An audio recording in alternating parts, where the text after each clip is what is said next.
Hello friends, good evening every one. ഇന്ന് മാർക്കറ്റിൽ വലിയ മൂവാണ് നിഫ്റ്റി ചെയ്ത് രാവിലെ തന്നെ. പക്ഷേ നിങ്ങൾക്കറിയാം, നല്ലൊരു മൂവ് മാർക്കറ്റിൽ ഉണ്ടാകുമ്പം ട്രേഡേഴ്സ് ഓൾവേസ് ബുക്ക് പ്രോഫിറ്റ്. അതാണ് ഞാൻ കണ്ടത്. നിഫ്റ്റി ഓൾമോസ്റ്റ് 25,000 വന്നു. ഇനി അതിന് ശേഷം അത് ഇന്നിപ്പോൾ ക്ലോസ് ചെയ്ത് 24,837 ക്ലോസ് ചെയ്തിട്ടുള്ളത്. സോ എനിക്ക് തോന്നുന്നു വലിയൊരു ഫോളൊന്നും നിഫ്റ്റിയിൽ ഉണ്ടാകാൻ സാധ്യതയില്ല. അപ്പോൾ ഇന്ന് മാർക്കറ്റ് വലിയ കയറിയിട്ടുമില്ല, അതേസമയത്ത് വലിയ അത് കുറഞ്ഞിട്ടുമില്ല, അതേ ലെവലിൽ തന്നെ നിന്നിരുന്നു. പിന്നെ മാർക്കറ്റിൽ കണ്ട വലിയ സ്റ്റോക്സ് എന്ന് വെച്ചാൽ ഇന്ന് ഞാൻ രാവിലെ പറഞ്ഞു ബന്ധൻ ബാങ്ക് നന്നായി ചേർന്നു. ബന്ധൻ ബാങ്കിൻ്റെ റിസൾട്ട് കൊണ്ടാണ്. പിന്നെ ഉള്ളത് Mazagon dock, RVNL, IRCON, EID പാരി, ഇതൊക്കെയാണ് കുറച്ച് നന്നായി ചെയ്ത സ്റ്റോക്കുകൾ ഞാൻ കണ്ടു. ഞാൻ ഇന്ന് ഇപ്പോൾ സംസാരിക്കുന്ന നിഫ്റ്റി സ്റ്റോക്സിനെ കുറിച്ചല്ല. എനിക്ക് ഇന്ന് സംസാരിക്കേണ്ട കോമൺ മാൻ സ്റ്റോക്സ് ആണ്. നിങ്ങൾക്ക് എല്ലാവർക്കും വാങ്ങാൻ പറ്റുന്നത്. I like to communicate with the common people so that they can also be a participant in the market. At least in this bull market they can also make some money. അപ്പോൾ ഞാനിത് ആദ്യമായിട്ട് കാണുന്ന stock, ഇത് നല്ലൊരു സ്റ്റോക്കാണ്. അത് നിങ്ങൾക്ക് watch ചെയ്യുക. ഇതൊരു ബൈ റെക്കമെൻഡേഷൻ അല്ല, സെൽ റെക്കമെൻഡേഷനും അല്ല. നിങ്ങളെ ഫൈനാൻഷ്യൽ കൺസൾട്ടൻറ്റിനോട് ചോദിച്ചതിന് ശേഷം നിങ്ങൾ ഇത് വാങ്ങിച്ചാൽ മതി. ഹരിയാന ലെതർ കെമിക്കൽസ് ലിമിറ്റഡ് എന്നുള്ളൊരു കമ്പനിയാണ്. ഇത് 1985 തുടങ്ങിയ ഒരു കമ്പനിയാണ്, ലെതർ കെമിക്കൽസ് ലിമിറ്റഡ്. അത് ഡീൽ ചെയ്യുന്ന ഈ കെമിക്കൽസ്, കോട്ടിങ്സ്, അങ്ങനെയുള്ള ഐറ്റംസ് ആണ്. ഇവർക്ക് ഇറ്റാലിയൻ കമ്പനി ആയിട്ടും സ്പാനിഷ് കമ്പനീസ് ആയിട്ടൊക്കെ കൊലാബറേഷൻ ഉണ്ടെന്നാണ് കമ്പനി പറയുന്നത്. ഇതൊരു ചെറിയ കമ്പനിയാണ്. 57.6 കോടി മാർക്കറ്റ് ക്യാപ്പ് ആയിട്ടും. അതിൻ്റെ സ്റ്റോക്ക് പി നോക്കുകയാൽ 12.5. അപ്പോൾ പി വാല്യൂഷൻ നോക്കുകയാൽ ഇൻഡസ്ട്രി നോക്കുക 41. അത് നോക്കുന്ന സമയത്ത് വളരെ കുറവാണ് ഈ കമ്പനി. പിന്നെ ബുക്ക് വാല്യൂ 83 റുപ്യയുള്ളൂ. കറണ്ട് പ്രൈസ് 117 റുപ്യയുള്ളൂ. അപ്പോൾ ഈ കമ്പനിയുടെ പ്രൈസ് ടു ബുക്ക് വാല്യൂ വരുന്നത് തന്നെ 1.4. ഇതൊക്കെ ഈ സ്റ്റോക്കൊക്കെ നിങ്ങൾക്ക് മേടിച്ചിട്ട് നാളെ തന്നെ എക്സിറ്റ് ചെയ്യാനല്ല ഉദ്ദേശം കേട്ടോ. അങ്ങനെയാണെങ്കിൽ നിങ്ങളിത് മാർക്കറ്റിൽ വരേണ്ട ആവശ്യമില്ല. ഈ സ്റ്റോക്കൊക്കെ നിങ്ങൾ കുറച്ച് വെക്കണം. ഒരു 2 to 3 ഇയർ ഹൊറൈസണെങ്കിലും മിനിമം വേണം. എന്നാലും മാത്രമേ ഞങ്ങൾക്ക് ഇതിനകത്ത് നല്ല റിട്ടേൺസ് വരും. ഇത് ഞാനിപ്പോൾ നിങ്ങളുടെ ഒരു എക്സാമ്പിൾ പറയാം. നിങ്ങൾ നോക്ക്, കോൾഗേറ്റ് പാമലിവിൻ്റെ ഒരു സ്റ്റോക്ക് ഞാൻ കാണുന്നത് 2022 അത് ഏകദേശം 1,300 റുപ്യ ഉണ്ടായിരുന്നുള്ളൂ. ഇന്നിപ്പോൾ 2 കൊല്ലം കൊണ്ട് ആ സ്റ്റോക്ക് പോയത് 3,200 റുപ്യന് 3,262 റുപ്യയിലെത്തി ആ സ്റ്റോക്ക്. Just imagine. എന്നെ നിങ്ങൾ നോക്ക്, ജസ്റ്റ് ഒരു ഹിന്ദുസ്ഥാൻ പെട്രോൾ എന്ന് പറഞ്ഞ നമ്മളെ PSU കമ്പനി ഓൾമോസ്റ്റ് അത് പറയാന്ന് വെച്ചാൽ 2022 അത് 134-135 റുപ്യ ട്രേഡ് ചെയ്യുന്നൊരു സ്റ്റോക്കായിരുന്നു. ഇന്ന് 381 റുപ്യയായി. നിങ്ങൾക്ക് എവിടെയാണ് റിട്ടേൺസ് കിട്ടുക? ഏത് ഇൻവെസ്റ്റ്മെന്റ് നിങ്ങൾ വിചാരിക്കുന്നു റിയൽ എസ്റ്റേറ്റിൽ ഇൻവെസ്റ്റ് ചെയ്ത് ഇത്ര റിട്ടേൺസ് നിങ്ങൾ കാൽക്കുലേറ്റ് ചെയ്യും എത്ര പെർസെൻറ്റേജ് റിട്ടേൺസ് ആ മാർക്കറ്റ് കൊടുത്തതെന്ന്. അപ്പോൾ ഐ ഓൾവേസ് റെക്കമെൻഡ് നമ്മളെ ചെറിയ ആൾക്കാർക്ക് they should come to market if they want to participate in the market and make moneys from the market. Let them come to the market. So don't go to വലിയൊരു market ക്യാപ്പുള്ള കമ്പനിയിൽ പോയി invest ചെയ്തതിൽ I don't recommend dum.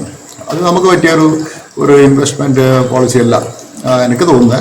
ഇനിയിപ്പോൾ നിങ്ങളെ view different ആയിരിക്കും. So ഈ ഒരു കമ്പനി നിങ്ങൾ നോക്ക്, Haryana leather chemicals limited. I find it is good. അപ്പോൾ അതിൻ്റെ ഡീറ്റെയിൽസ് ആയിട്ട് ഞാൻ കൂടുതലായിട്ട് നിങ്ങൾക്ക് പറയണമെങ്കിൽ ഞാൻ പറയാൻ നല്ലൊരു പ്രോഫിറ്റ് ഉണ്ട്. 4.62 crores അതിൻ്റെ പ്രോഫിറ്റ് ഉണ്ട്. പ്രോഫിറ്റ് ആഫ്റ്റർ ടാക്സ് ആണ്. ക്യാഷ് ഫ്ലോ നോക്കുകയാണെങ്കിൽ 7 കോടി ഉണ്ട്. കറണ്ട് അസറ്റ് 22 കോടി, ലാബിലിറ്റീസ് 5 കോടിയുള്ളൂ. സോ അതൊരു നല്ലൊരു കമ്പനി ആയിട്ട് എനിക്ക് തോന്നുന്നു.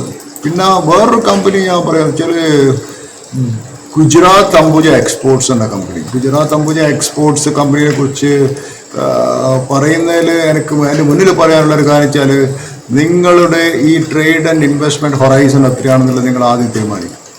അപ്പോൾ നിങ്ങൾ ആലോചിക്കേണ്ട natural trade time horizon is, നമ്മളൊരു ട്രേഡിംഗ് ഹൊറൈസൺ ആണെങ്കിൽ 1 to 3 months നിങ്ങൾ വെക്കുന്നുണ്ടെങ്കിൽ നിങ്ങളുടെ investment horizon should be at least 5 years. അപ്പോൾ ഈ ട്രേഡിംഗ് സ്കിൽസും ഇൻവെസ്റ്റ്മെൻറ്റ് സ്കിൽസും രണ്ടിനും സ്കില്ല് വേണം. എല്ലാവരും വിചാരിക്കും എല്ലാവർക്കും പോയി സ്റ്റോക്ക് വാങ്ങും. 3:30 മണിക്ക് മാർക്കറ്റ് നോക്കിയാൽ എല്ലാ പ്രൈസും ഓപ്പണാണ്. ഞാൻ കാണുന്ന പ്രൈസും നിങ്ങൾ കാണുന്ന പ്രൈസും ട്രേഡേഴ്സ് കാണുന്ന പ്രൈസും ഇൻവെസ്റ്റ്മെൻറ്റ് ബാങ്കേഴ്സ് കാണുന്ന പ്രൈസും FIs കാണുന്ന പ്രൈസും സെയിമാണ്. പക്ഷേ എന്തുകൊണ്ട് ഈ FIs ഇൻവെസ്റ്റ്മെൻറ്റ് ബാങ്കേഴ്സും ഇതിനകത്ത് വിൻ ചെയ്യുന്നത് നമ്മളൊക്കെ ഇതിനകത്ത് പൈസ ലൂസ് ചെയ്യാൻ സാധ്യതയുണ്ട്? So there is something difference. The price is open to everybody. There is no, it's a very transparent market, the stock market. So അതുകൊണ്ട് ഈ ട്രേഡിംഗ് സ്കിൽസ് പലപ്പോഴും നിങ്ങൾ ആലോചിക്കാനുണ്ട്, ഈ ട്രേഡിംഗ് സ്കിൽസ് എന്തുകൊണ്ട് പഠിച്ചൂടെ?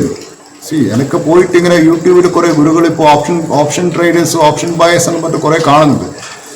ഇവിടെയൊക്കെ നിങ്ങൾ പോയി കഴിഞ്ഞാൽ option traders will make you bankrupt. അവർ നിങ്ങളെടുക്കുന്ന പൈസ എടുക്കും, നിങ്ങൾ ബാങ്ക്രപ്റ്റ് ആവത്തേ ഉള്ളൂ. ഓപ്ഷനൊന്നും ആരും ജീവിതത്തിൽ പൈസ ഉണ്ടാക്കിയിട്ടില്ല. ഞാനൊരു കാര്യം വളരെ തുറന്നു പറയാം, നിങ്ങൾ ഓപ്ഷൻ അത്ര ചീപ്പാണെങ്കിൽ എന്നാൽ പിന്നെ ഈ എല്ലാ വലിയ ഇൻവെസ്റ്റ്മെന്റ്സും FISഉം ജിൻജിൻ മാലിനെ പോലത്തെ ഒരു ഓപ്ഷൻ മേടിച്ചിരിക്കില്ല. അവരെന്തോ അത്ര വിഡ്ഢികളാണ് ശരിക്കും. ഇവിടെ കുറെ ആൾക്കാർ ഓപ്ഷൻ ചെയ്യാന്ന് പറഞ്ഞിട്ട് യൂട്യൂബിൽ വന്നിട്ട് ക്ലാസ് എടുക്കുന്നതിൽ പറയുന്നതിൽ കാണുന്നുണ്ട്. ഇതൊക്കെ നിങ്ങൾ യു വിൽ ബിക്കം ബാങ്ക്രപ്റ്റ്. ഞാൻ ഇപ്പോൾ നിങ്ങൾക്ക് പറയുന്ന കാര്യം നിങ്ങൾ മനസ്സിലാക്കും. ഞാൻ പറയുന്ന കാര്യം, option will not move. Option is more complicated. നമ്മളെ പോലെയുള്ള സാധാരണക്കാർക്ക് വേണ്ടിയിട്ടുള്ള ഓപ്ഷൻ അതൊരു ഹെഡ്ജിങ് ടൂളാണ്. അത് ഉപയോഗിക്കാൻ അറിയുന്ന ആൾക്ക് ഉപയോഗിക്കാൻ അറിയണം. കാരണം അത്ര നിങ്ങൾക്ക് ഓപ്ഷൻ ട്രേഡിങ് എന്തുകൊണ്ട് ഇവരൊന്നും ഓപ്ഷൻ ട്രേഡ് ചെയ്യുന്നില്ല? ഈ FIS, ഫോറിൻ ഇൻസ്റ്റിറ്റ്യൂഷൻ ഇൻവെസ്റ്റേഴ്സ്, ഇവർക്ക് ഓപ്ഷൻ അത് വളരെ ചീപ്പല്ലേ. ഇപ്പോൾ അഡാനി എന്റർപ്രൈസിന്റെ ഒരു ഓപ്ഷൻ ചെയ്ത് 100 രൂപയ്ക്ക് വാങ്ങിച്ചിരുന്ന പോലെ എന്തിനാ 3000 രൂപ കൊടുക്കേണ്ട അവർ? സോ ജസ്റ്റ് ഇമാജിൻ അത് അത്ര ഈസി അല്ല. നിങ്ങൾ അതിൻ്റെ അകത്തുനിന്ന് കഴിയുന്നത് ഒഴിവാകാനാണ്.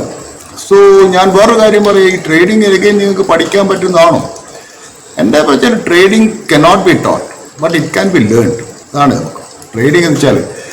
കാരണം നിങ്ങളെ മക്കള് ചില പല ആൾക്കാരും ഞാൻ കണ്ടിട്ടുണ്ട് ഈ യൂട്യൂബിലും ഫേസ്ബുക്കിലും ഇൻസ്റ്റാഗ്രാമിലും വാട്സപ്പൊക്കെ ഇവരെ മക്കള് NITയിലോ അല്ലെങ്കിൽ IITയിലോ അല്ലെങ്കിൽ ഏതെങ്കിലും ഒരു ഫോറിൻ യൂണിവേഴ്സിറ്റിയിലോ പോയി പഠിച്ചു കഴിഞ്ഞാൽ കോൺവോക്കേഷന് പോയി കഴിഞ്ഞാൽ ഇവരെല്ലാം പോയി പിക്ചർ എടുക്കുക, ആടെ അടിക്കുക, പിക്ചർ എടുത്ത് വലിയ ഷോ ആയിട്ട് എല്ലാ മീഡിയയിലൊക്കെ കാണുന്നുണ്ട്. ഞാനിത് തെറ്റാന്ന് പറയുന്നില്ല. പക്ഷെ ഞാനൊരു കാര്യം ചോദിക്കട്ടെ, നിങ്ങൾ ഈ നമ്മളെ കുട്ടികൾ അവിടുന്ന് പഠിച്ചു വരുമ്പോൾ തന്നെ നിങ്ങൾ മനസ്സിലാക്കേണ്ട ഒരു കാര്യം, thousands of students also coming out same batch same ഇയറിൽ വരുന്നുണ്ട്. They do the same thing every year, and trust me, you don't want to read more about their life. നിങ്ങൾ അവരെന്താണ് ജീവിതത്തിൽ ചെയ്യാൻ പോകുന്നത്, അവരെന്താ ചെയ്തതോ അല്ലെങ്കിൽ അവരൊരു $multi-billion കമ്പനി ഉണ്ടാക്കിയിട്ടുണ്ടോ, അങ്ങനെയാണെങ്കിൽ ഞാൻ പറയുന്ന ഒരു നല്ലൊരു കാര്യമാണ്. അല്ലെങ്കിൽ എല്ലാ കുട്ടികളും MBBS കഴിഞ്ഞാൽ എൻ്റെ കോൺവൊക്കേഷന് പോയി പിക്ചർ അയക്കാനുള്ള കുറേ ആൾക്കാരെ ഞാൻ കാണുന്നുണ്ട്. പക്ഷെ അതിലൊന്നും യാതൊരു അർത്ഥമില്ല. If they do something great, you become a Christiaan Barnard പോലത്തെ ഡോക്ടറുകളോ അങ്ങനെയുള്ള വർക്കുകൾ ചെയ്തിട്ടുണ്ടെങ്കിൽ ദാറ്റ്സ് എ ഗ്രേറ്റ് തിങ്. അത് ഞാൻ അപ്രീഷിയേറ്റ്. അതുപോലെ എന്ന് വെച്ചാൽ പണ്ടാരോ പറഞ്ഞ പോലെ, if Beethoven try to teach you what he do, you will fail because you are not Beethoven. But Beethoven is not the same as you. What you learned was not to become Beethoven. You want to become something else. അതാണ് ഞാൻ പറഞ്ഞത്. Anyway നമുക്ക് ആ സ്റ്റോക്കിലേക്ക് വരെ. ഞാൻ പറഞ്ഞ stock, I told you one stock, Gujarat Ambuja exports ഉള്ള സ്റ്റോക്കാന്ന് പറഞ്ഞിട്ടുള്ളത്. ഇത് നല്ലൊരു സ്റ്റോക്കായിട്ട് ഞാൻ കാണുന്നത്. 150 റുപ്യ എന്നുള്ളത് കാണുന്നത്. നല്ലൊരു ഡിവിഡൻഡ് പേയിങ് കമ്പനിയാണ് കൂടിയാണിത്. ബുക്ക് വാല്യൂ 60 റുപ്യയുടെ 150 റുപ്യ. പ്രൈസ് ടു ബുക്ക് വാല്യൂ കിട്ടുന്നത് എത്രയാണെന്ന് വെച്ചാൽ 2.3 കുറച്ച് 2.3. Still it is, I don't think ഇത് ഒരു കറക്ഷനിൽ മേടിക്കാൻ വേണ്ടിയിരിക്കുന്നത്. പക്ഷേ ഈ കമ്പനിക്ക് നോക്കാൻ ക്യാഷ് ഫ്ലോ, നല്ല ക്യാഷ് ഫ്ലോ ഉണ്ട്. Operating cash flow, free cash flow, current asset നോക്കാൻ 1857 കോടിയുണ്ട്. ലയബിലിറ്റി ഓൺലി 438 crores ഉള്ളൂ. ഇതൊക്കെ ഒരു ലോങ് ടേമിൽ കൺസിഡർ ചെയ്യാൻ പറ്റുന്ന കമ്പനിയാണ് Gujarat Ambuja exports. So you can look at ഇത്. പിന്നെ വേറൊരു കമ്പനിയാണ് നിങ്ങളോട് പറയാനുള്ളത്, നമ്മളെ സോം ഡിസ്റ്റിലറീസ് ആൻഡ് ബീവറേജ്. ഇത് ഒരു ലോങ് ടേമിൽ നിങ്ങൾക്ക് ഹോൾഡ് ചെയ്യാൻ പറ്റുന്ന company, Som distilleries and beverage. അത് 2170 കോടി മാർക്കറ്റ് ക്യാപ്പ് ഓൾറെഡി കമ്പനിക്ക് ഉണ്ട്. ഇതൊരു മധ്യപ്രദേശ് ബേസ്ഡ് കമ്പനിയാണ്. മെയിൻലി അവർ ലിക്കർ ബിസിനസ്, പിന്നെ അവർക്ക് റിയൽ എസ്റ്റേറ്റും ഇങ്ങനെയുള്ള പല ആക്ടിവിറ്റീസും റിയൽ എസ്റ്റേറ്റ് ബിസിനസ് ഉണ്ട്. അപ്പോൾ ഇതിൻ്റെ ഇബിറ്റ് ലാസ്റ്റ് ഇയർ കാണിച്ചാൽ 134 കോടിയാണ്. ഫേസ് വാല്യൂ 2 റുപ്യേൻ്റെ സ്റ്റോക്കാണ്. 112 റുപ്യാണ് ഇന്നത്തെ വാല്യൂ. 156 വരെ ആയി പോയി. പക്ഷേ ഈ സ്റ്റോക്ക് ഇപ്പം ട്രേഡ് ചെയ്യുന്നത് 200 DMA ബിലോ ആണ്. So I think this right price. കാരണം ഈ സ്റ്റോക്ക് 150 മുകളിൽ പോയി. ഇപ്പോൾ ചെയ്ത് 100 റുപ്യേൻ്റെ താഴത്ത്. സോ ഓൾമോസ്റ്റ് 50 DMA 200 DMA താഴത്തെ സ്റ്റോക്ക് ട്രേഡ് ചെയ്യുന്നു. അതുകൊണ്ട് കുറച്ചും കൂടി വാല്യൂഷൻ കംഫർട്ട് ഉണ്ടാവും. അതുപോലെ ഞാൻ പറയുന്ന ഈ ഗുജറാത്ത് അംബുജ എക്സ്പോർട്സ് എന്ന കമ്പനിയും 200 DMA ബിലോ ചെയ്യുന്നത്. അത് ഗുജറാത്ത് അംബുജ എക്സ്പോർട്ട് ഓൾമോസ്റ്റ് 200 മുകളിൽ പോയ സ്റ്റോക്ക് 150 റുപ്യക്ക് വാല്യൂ കിട്ടുകഴിഞ്ഞാൽ അതൊരു വാല്യൂ ബൈ ചെയ്യുന്നത്. പിന്നെ ഹരിയാന കെമിക്കൽസ് ചെയ്യുന്നത് 200 DMA അബോവ് ആണ്. സോ അങ്ങനെ ഞാൻ 2 സ്റ്റോക്സ് പറയാനുള്ളതാണ് വെച്ചാൽ നിങ്ങൾക്കത് ഒന്ന് 200 DMA അബോവ്, ഒന്ന് 52 DMA താഴത്ത്. അത് നിങ്ങൾക്ക് നോക്കി നിങ്ങളെ ഫൈനാൻഷ്യൽ കൺസേൺ ചൂസ് ചെയ്തിട്ട് if you like you can invest in this type of Stokes. അത് നല്ലൊരു സ്റ്റോക്കായിട്ട് ഞാൻ കാണുന്നു. അപ്പോൾ ഇതൊക്കെയാണ് ഞാൻ ഇന്ന് മാർക്കറ്റിൽ കണ്ടത്. നാളത്തെ മാർക്കറ്റ് ഓപ്പൺ ചെയ്യുമ്പം ഐ തിങ്ക് നാളെ ഇപ്പം വലിയൊരു കോൾഗേറ്റിൻ്റെ നല്ലൊരു മൂവായിരിക്കും കാണിക്കുക. കോൾഗേറ്റ് നല്ലൊരു റിസൾട്ടാണ് കൊണ്ടുപോകാനുള്ളത്. പിന്നെ വേൾപൂൾ എന്ന് പറഞ്ഞൊരു കമ്പനി നല്ല റിസൾട്ടാണ് കൊണ്ടുപോയിട്ടുണ്ട്. വേൾപൂൾ നമ്മളെ ഈ ഹവൽസ്, വേൾപൂൾ, വോൾട്ടാസ് ഇതൊക്കെ ഉണ്ടല്ലോ. വോൾട്ടാസിൻ്റെ റിസൾട്ട് ഇപ്പോൾ വരാൻ പോകുന്നുണ്ട്. അപ്പോൾ ഇങ്ങനെയുള്ള ഹോം അപ്ലയൻസസ് കമ്പനീസ് അവർ എ സി ഇങ്ങനെയുള്ള വെക്കുന്ന കമ്പനിയുള്ളൂ. അപ്പോൾ കഴിഞ്ഞ ചൂടിന് എ സി കുറേ ആൾക്കാർ വാങ്ങിച്ചിട്ടുണ്ടാവും. അതുകൊണ്ട് എ സിക്ക് നല്ലൊരു ഡിമാൻഡായിരുന്നു. സോ ഇന്ന് എനിക്ക് നിങ്ങളോട് പറയാനുള്ള ഈ ചെറിയ ചെറിയ സ്റ്റോക്സിനെ കുറിച്ചാണ്. So thank you very much for viewing my channel. So kindly subscribe my channel. Good night.